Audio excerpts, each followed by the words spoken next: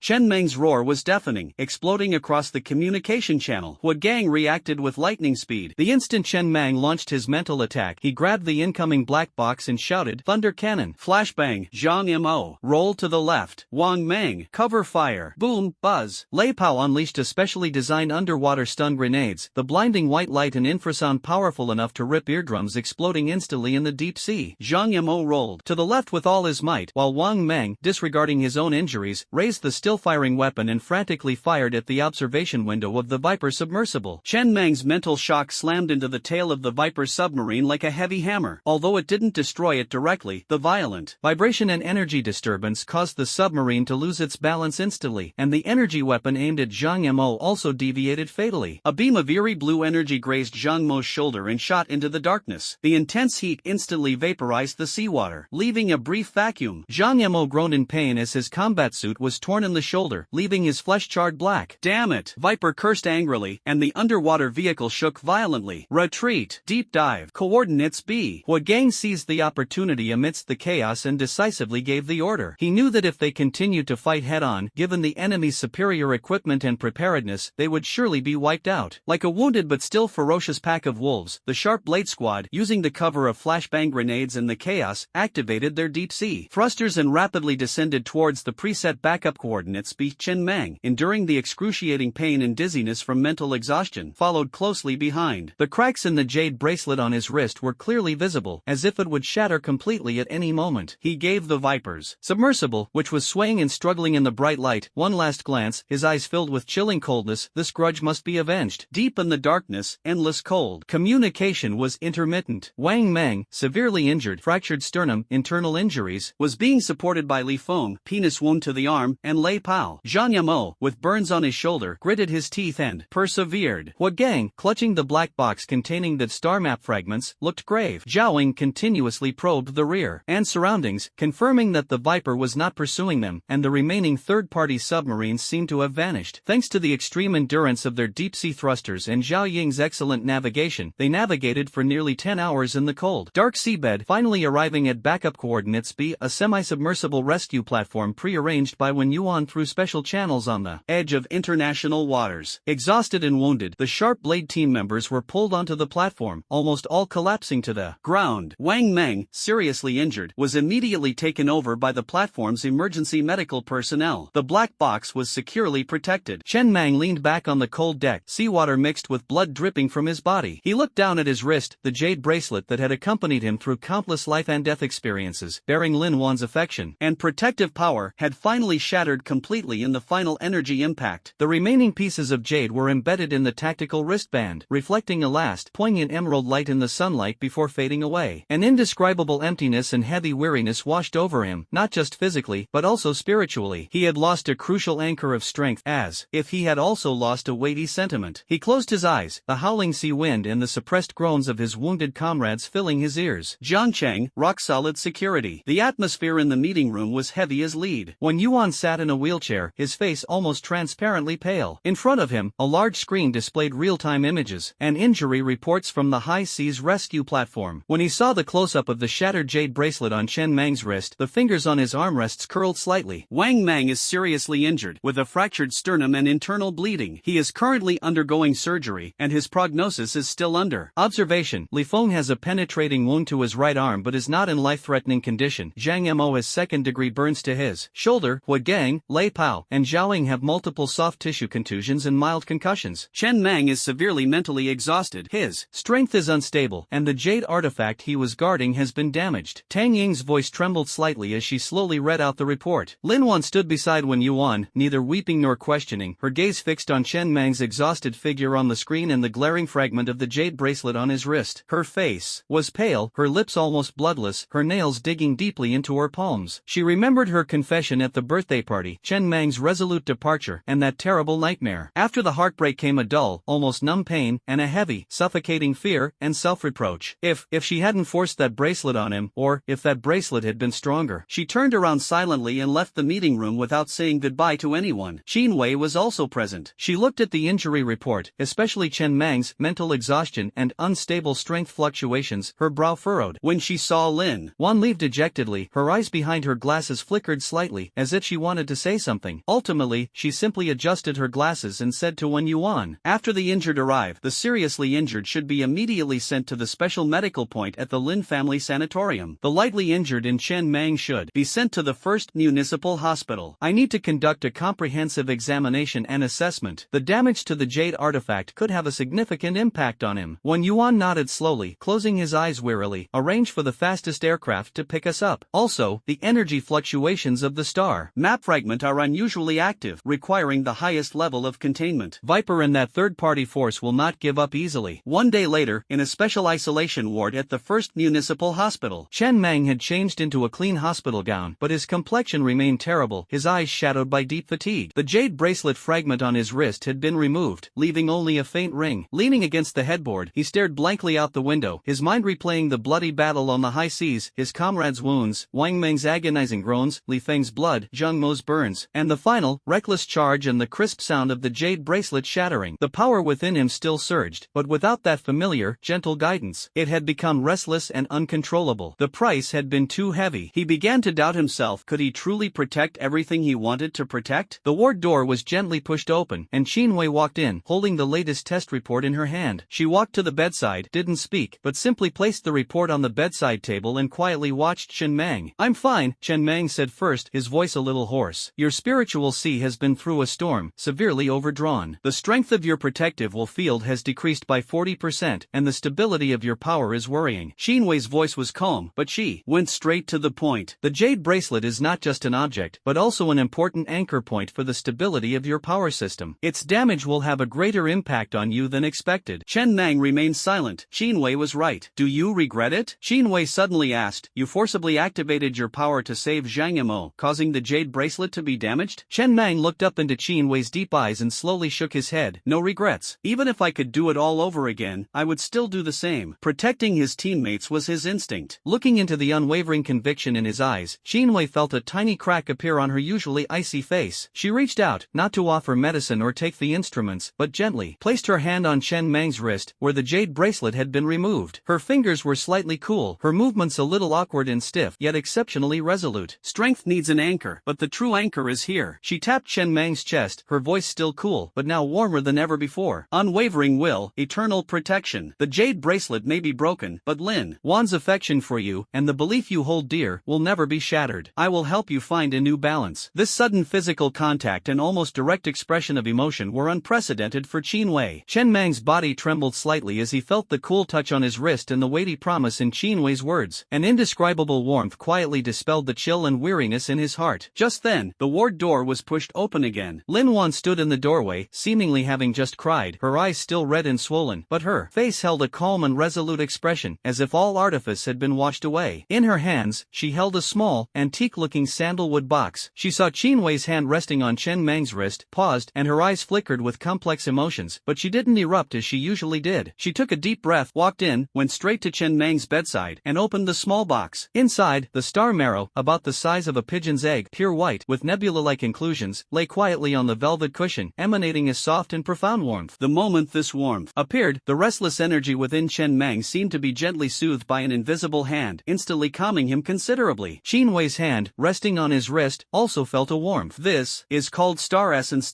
Lin Wan's voice was slightly hoarse, yet exceptionally clear, devoid of its former arrogance, replaced by a calm and solemn tone. "This is the Lin family's true heirloom. Grandma said it's extremely fragile and can only be used once. once, but it can nourish the mind and stabilize one's essence. She pushed the small box in front of Chen Mang, looking directly into his eyes with unprecedented seriousness. Chen Mang, I don't care how important your affairs are, or how many people need your help. I want you to come back alive. You must use it. Protect yourself. This is far more important than that bracelet. Before Chen Mang could even respond, she gave him a deep look, then quickly glanced at Qin Wei beside her, who remained calm, before turning and striding away from the ward, as if she had exhausted all her courage. This time, she didn't shed a tear, but her retreating figure exuded a heartbreaking strength and maturity. A brief silence fell over the ward. Qin Wei slowly withdrew her hand, adjusted her glasses, and her gaze first fell on the star marrow. That emitted a soft starlight, then on the faint mark on Chen Mang's wrist, and finally settled on his bewildered and complicated face. Star marrow, Qin Wei murmured to herself, the energy it contains is ancient and pure. Perhaps, it truly is the most suitable new anchor for you. She paused, then added, Miss Lin, she has really changed. Chen Mang lowered his head and gazed at the small star marrow, feeling the strange tranquility it brought. Recalling Lin Wan's solemn gaze and the lingering coolness on Qin Wei's fingertips, the blood and pain of returning from the high seas, the emptiness and confusion like shattered jade, at this moment, it seemed as if he was quietly enveloped by a more resilient and complex force. Though the road to rebuilding has been fraught with scars, the will to protect has never been extinguished. The transformation of those around us, like the wings of a butterfly emerging from its cocoon, is unfolding silently. Deep within the Lin family sanatorium, in a special medical facility, the air was thick with the mingled scents of disinfectant and expensive essential oils, yet an unspoken tension permeated the atmosphere. Wang Meng, severely injured, remained under observation in the intensive care unit, while Li Feng and Zhang Mo received treatment in regular wards. Chen Mang's isolation observation room, however, had become a temporary power laboratory. Chen Mang sat cross-legged on a specially made meditation mat, his eyes closed. The star essence, the size of a pigeon egg with swirling nebulae inside, was not worn, but floated between his palms, about an inch from his center. Under Qin Wei's guidance, he was striving to use his own strength and will to communicate with and guide this Lin family heirloom. The process was far more difficult than imagined. The energy contained within the star marrow was vast, ancient, and pure, like a silent cosmic sky, completely different from the power of laws originating from the battlefield and chaos within Chen Mang's body, even carrying a faint trace of repulsion. Every touch of spiritual power was like trying to ignite a flame on ice, either being silently annihilated by the power of the vast starry sky, or triggering the star marrow's instinctive defensive fluctuations, causing Chen Mang's mental sea to sting with pain. Sweat soaked through his hospital gown, and veins bulged on his forehead. The emptiness of his wrist without the jade bracelet constantly reminded him of the restlessness of his power, while the frustration of failing to fuse with the star essence, which was so close yet so far, made him even more anxious. Don't force the fusion. Qin Wei's clear, cold voice rang out like an icy spring. She stood beside the monitoring device, her gaze, behind her gold-rimmed glasses, fixed on the energy graph that pulsed on the screen. Its essence is nurturing and stabilizing. It is an anchor, not fuel. Imagine your power as a surging river, and the star marrow as the anchor deep within the riverbed, the cornerstone stabilizing the river. Guide your power to surround it, to adapt to it, rather than impact it. Chen Mang took a deep breath, suppressing his impatience. He recalled Lin Wan's solemn gaze, the slight coolness of Qin Wei's fingertips, and the bloodstained perseverance of his comrades on the high seas. His will to protect was rekindled, this time no longer violent, but like a gentle stream, flowing slowly and cautiously towards the luminous star marrow between his palms, with a sense of inclusiveness and probing. A miracle quietly occurred. When the power imbued with pure protective intent touched the surface of the star marrow, the once dormant nebula seemed to be infused with life, slowly flowing and radiating a soft yet profound starlight. An indescribable, cool yet richly warm aura, like thawing snow in early spring, flowed upstream along Chen Mang's spiritual power, gently pouring into his restless spiritual sea. Chen Mang's body trembled slightly. The unruly and chaotic power within him, soothed by this cool and vast nurturing power, gradually calmed its restlessness, like a wild horse being tamed. An unprecedented sense of stability rose from the depths of his soul, like a drifting lone boat finally finding a tranquil harbor. Although true fusion was still far off, a stable and powerful anchor was slowly taking shape. On the monitoring screen, the curve representing the stability of Chen Mang's spiritual energy quickly leveled out from its violent fluctuations, and even climbed to a higher level than when he was wearing the jade bracelet. Success! Initial guidance established. Stability increased to 120% of the jade bracelet stage. Qin Wei's voice couldn't hide her excitement. This wasn't just an improvement in data, it also proved the direction of her theory of willpower as the core, external objects as auxiliary. She watched as the pain on Chen Mang's face gradually subsided, replaced by a peaceful expression. Her gaze then fell on the soft starlight emanating from the suspended star marrow, like a pebble thrown into a frozen lake, creating subtle ripples. This man always manages to create miracles. Meanwhile, the atmosphere atmosphere in Su Xiaoyu's hospital room was somewhat subtle. Lin Wan was sitting on the edge of the bed, clumsily peeling an apple. After the heartbreak of the birthday banquet, the worries at the high seas, and the resolute decision to give away the star essence, this young lady seemed to have shed much of her ostentation overnight, and a sense of calm had appeared between her brows. She was no longer flamboyant, but treated Su Xiaoyu with an almost cautious attitude. Little fish, want to try some? I learned how to do it specially. I promise I won't cut my hand this time. Lin Wan handed the unevenly cut apple slices to Su Xiaoyu, a hint of nervousness on her face. Su Xiaoyu took the apple, took a small bite, stared at Lin Wan with wide eyes, and suddenly whispered, "Sister Wan Wan, thank you." Lin Wan was stunned. Thank me for what? That white stone. Su Xiaoyu pointed towards Chen Meng's ward. I can feel. Brother Chen, he's much calmer, not like before, so, in pain. She couldn't describe the feeling accurately, but her keen senses allowed her to vaguely perceive the change in Chen Meng's condition. Lin Wan's nose tingled, and she almost cried out. She turned her face away, blinked hard, and said in a hoarse voice, "It's my duty. You should get better soon too." Just then, Su Xiaoyu's gaze inadvertently swept over the screen of the electronic notebook Lin Wan had placed on the bedside table, which she used to record visitation times. The screen was in standby mode, displaying the date and time, with a default nebula wallpaper as the background. Su Xiaoyu's gaze suddenly fixed on the deep nebula pattern. Her small body froze instantly, and her pupils dilated sharply. The apple in her hand fell to the ground with a thud. Ah, stars, so many stars. They're moving, they're pointing the way. Su Xiaoyu screamed in terror and confusion, clutching her head tightly with both hands, her body trembling violently. The scene before her eyes instantly distorted. The nebula on the electronic screen seemed to come alive, swirling and flowing, forming shimmering bands of light, pointing to a blurry and enormous vortex? No, it's a door. A cold and enormous door hidden deep in the starry sky, and the location of the door seems to be in Jiangcheng. An indescribable chill and a sense of being summoned instantly gripped her. Little fish,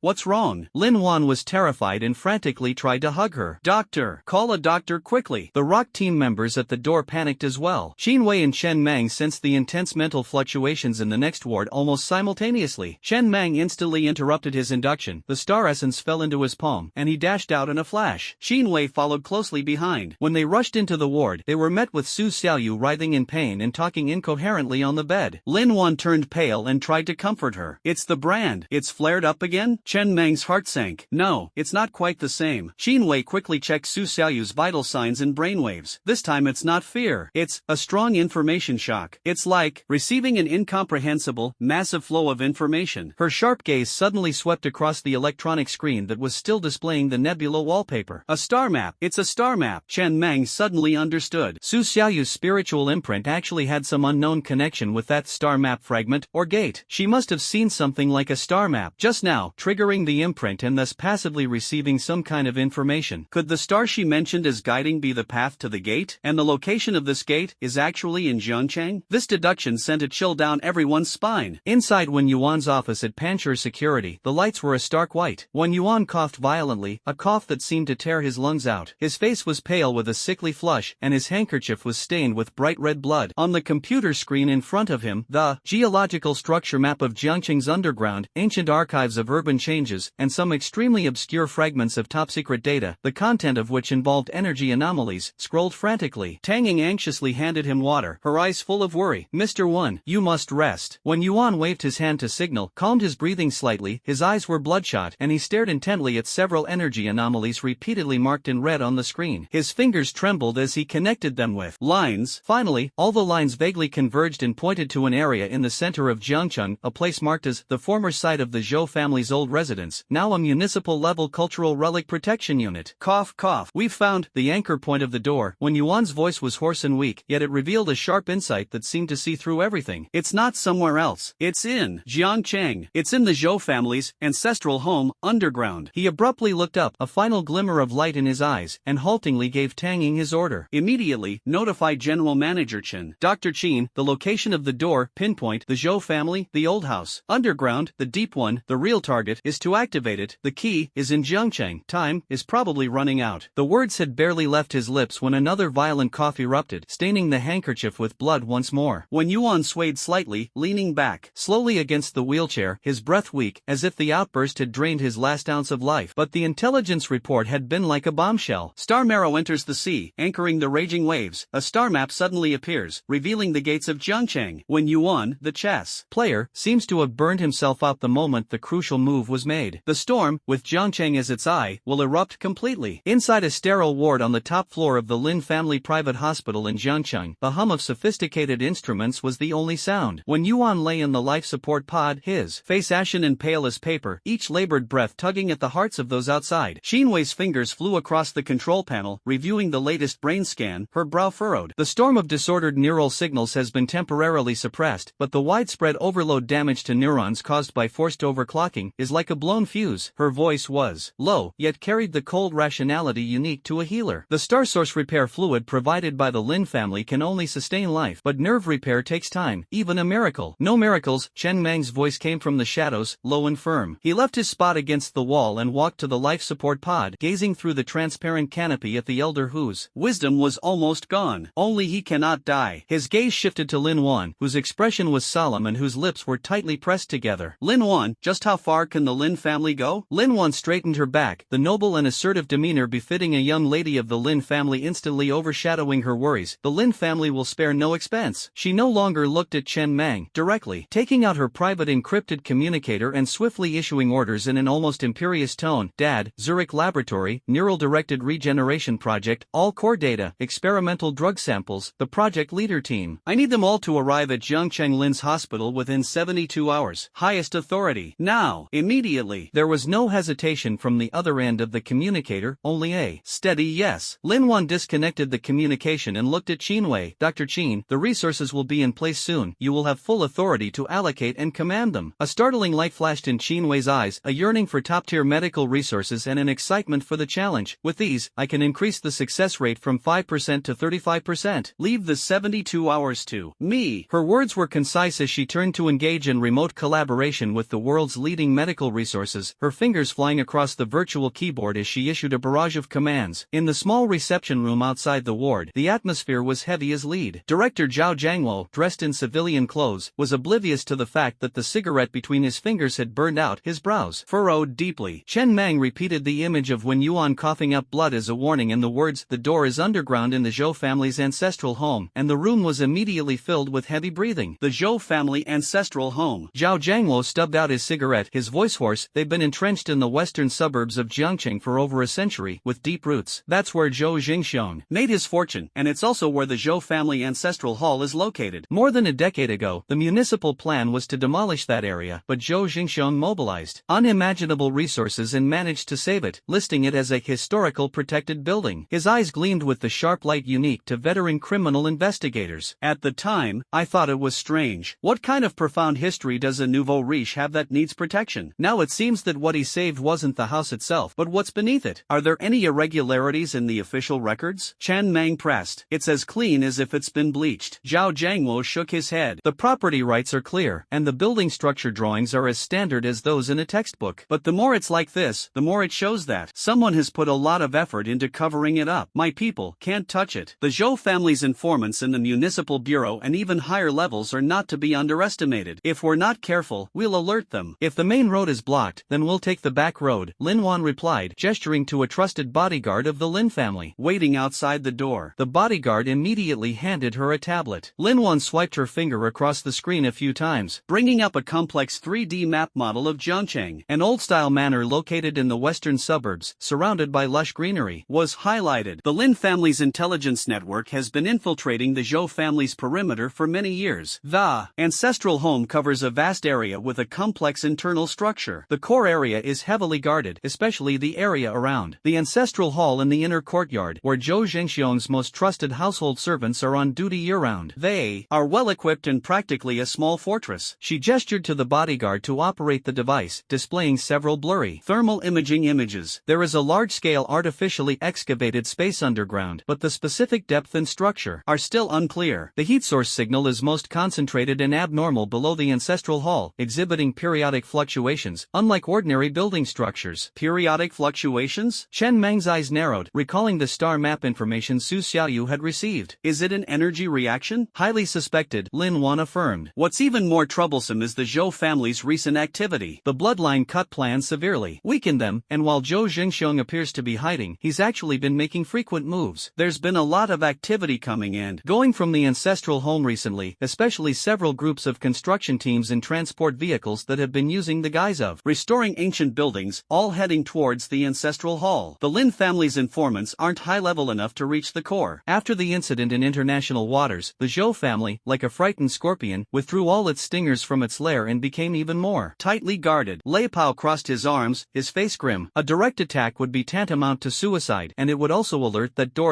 If we can't launch a direct attack, then let it fall into chaos on its own. Hua Gang's voice was weak from his injuries, but his eyes were as sharp as a hawk's. The Zhou family isn't a monolithic entity. Zhou Jingxiong is stubborn and suspicious. Zhou Tianhao is under house arrest, and the uncles and elders in charge of the family affairs each have their own agendas. The bleeding out plan has taken too much from them, and their resentment has been building up for a long time. Could the Lin family try to stir things up? Lin Wan's lips curled into a cold smile, carrying the calculating nature typical of a young lady. Fanning, why not be more direct and set a fire? That good-for-nothing Zhou Tianfang from the third branch of the Zhou family is a compulsive gambler. He owes the Lin family casino an astronomical debt in Macau, mortgaged with his only share of a forest farm near the ancestral home's back mountain. The Lin family hasn't touched it yet, but now, it's time to close the net. She again ordered her bodyguards, immediately notify the Macau side and give Zhou Tianfang an ultimatum, pay off all debts within 24 hours, or else, reclaim the forest farm according to the contract. At the same time, anonymously send the audio evidence of him mortgaging family internal information to Zhou Jingxiong. Tell him that if he wants to keep his position in face, he has to exchange it for the secrets in the ancestral home. Shift the blame eastward, use one wolf to devour another? Chen Mang pondered for a moment, then nodded. It's feasible, but the timing must be precise. We need to create chaos within the Zhou family to expose their weaknesses, but we can't let things get out of control and burn down that door.